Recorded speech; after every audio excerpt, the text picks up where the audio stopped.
Assalamualaikum, selamat siang. Bu Hana punya info menarik untuk kalian simak. Di era informasi seperti sekarang, kita dibanjiri dengan berbagai jenis informasi, mulai dari berita terkini hingga pendapat pribadi. Semuanya mudah untuk kita akses. Namun, bagaimana kita memastikan informasi yang kita dapatkan itu benar-benar valid? Salah satu kunci utamanya adalah dengan memahami perbedaan antara fakta dan opini. Fakta adalah pernyataan yang dapat dibuktikan kebenarannya. Ini seperti bukti dalam persidangan. Dalam persidangan harus ada data, angka, dan narasumber yang terpercaya. Terdapat suatu contoh pernyataan, Indonesia memiliki lebih dari 270 juta penduduk. Pernyataan tersebut merupakan sebuah fakta karena kita bisa memverifikasinya. Sekarang, apa yang dimaksud dengan opini? Opini adalah pendapat pribadi atau keyakinan seseorang. Opini seringkali mengandung kata-kata seperti mungkin, seharusnya, atau saya percaya. Sebagai contoh, terdapat pernyataan, pemerintah seharusnya meningkatkan anggaran pendidikan. Nah, karena kita sudah tahu arti fakta dan opini, berikutnya kita akan bicara tentang media sosial. Media sosial adalah salah satu tempat yang paling umum di mana kita menemukan campuran fakta dan opini. Berita bohong atau hoaks seringkali menyebar dengan cepat melalui platform-platform ini. Hoaks sangat berbahaya karena bisa memicu kepanikan, perpecahan, bahkan kerugian materi. Oleh karena itu, kita perlu memiliki literasi digital yang baik untuk bisa membedakan antara fakta dan opini. Lantas, bagaimana membedakan fakta dan opini? Bukankah kita harus tahu ciri-cirinya? Ciri-ciri pernyataan fakta. Ciri-ciri dari sebuah pernyataan fakta yang pertama adalah kejadian yang nyata. Kedua, datanya akurat, terdapat waktu, tanggal, dan tempat peristiwa. Yang ketiga, data bersifat kuantitatif dan kualitatif. Ciri keempat, didapat dari narasumber terpercaya. Yang kelima, bersifat objektif. Keenam, bisa menjawab adik Simba. Apa? Di mana? Kapan, siapa, mengapa, dan bagaimana.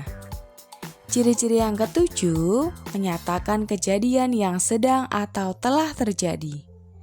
Dan yang terakhir, ciri-ciri kedelapan yaitu bersifat induktif.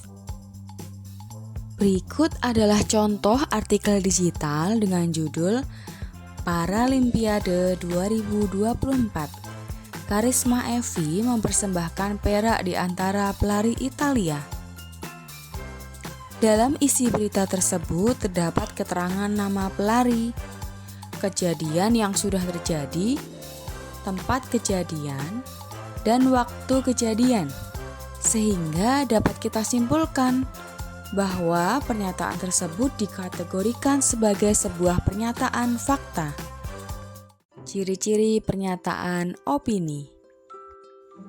Ciri-ciri opini yang pertama adalah opini merupakan sebuah pendapat atau pemikiran penulis. Yang kedua, opini bisa benar atau bisa salah. Ciri yang ketiga, datanya tidak pasti. Terdapat pernyataan bisa jadi, sepertinya, mungkin, seharusnya. Ciri yang keempat, belum pasti akan terjadi. Yang kelima, tidak perlu narasumber. Ciri keenam, bersifat subjektif. Ciri ketujuh, tidak bisa menjawab adik Simba. Ciri kedelapan, bersifat deduktif. Berikut adalah contoh artikel digital dengan judul 4 tanaman hias panjang umur yang bisa hidup selama puluhan tahun. Kalimat tersebut merupakan sebuah opini karena mengandung pernyataan yang bersifat subjektif, terutama pada bagian kaktus Natal memiliki bunga berwarna merah cerah yang membuat tampilannya semakin cantik. Kata cantik bersifat subjektif, tergantung pada persepsi atau penilaian individu. Tidak semua orang mungkin sepakat bahwa bunga tersebut cantik, karena keindahan adalah hal yang relatif dan berbeda-beda bagi setiap orang. Membedakan fakta dan opini adalah keterampilan yang sangat penting di era digital. Dengan memiliki kemampuan ini, kita bisa menjadi warga digital yang cerdas dan kritis. Saat membaca artikel digital, bagaimana agar kita tidak tertipu berita hoaks? Caranya adalah dengan pertama kali mengecek sumbernya.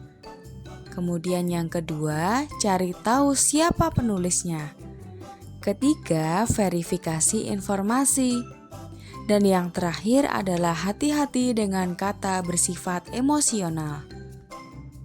Jadi, apa yang kita bisa simpulkan?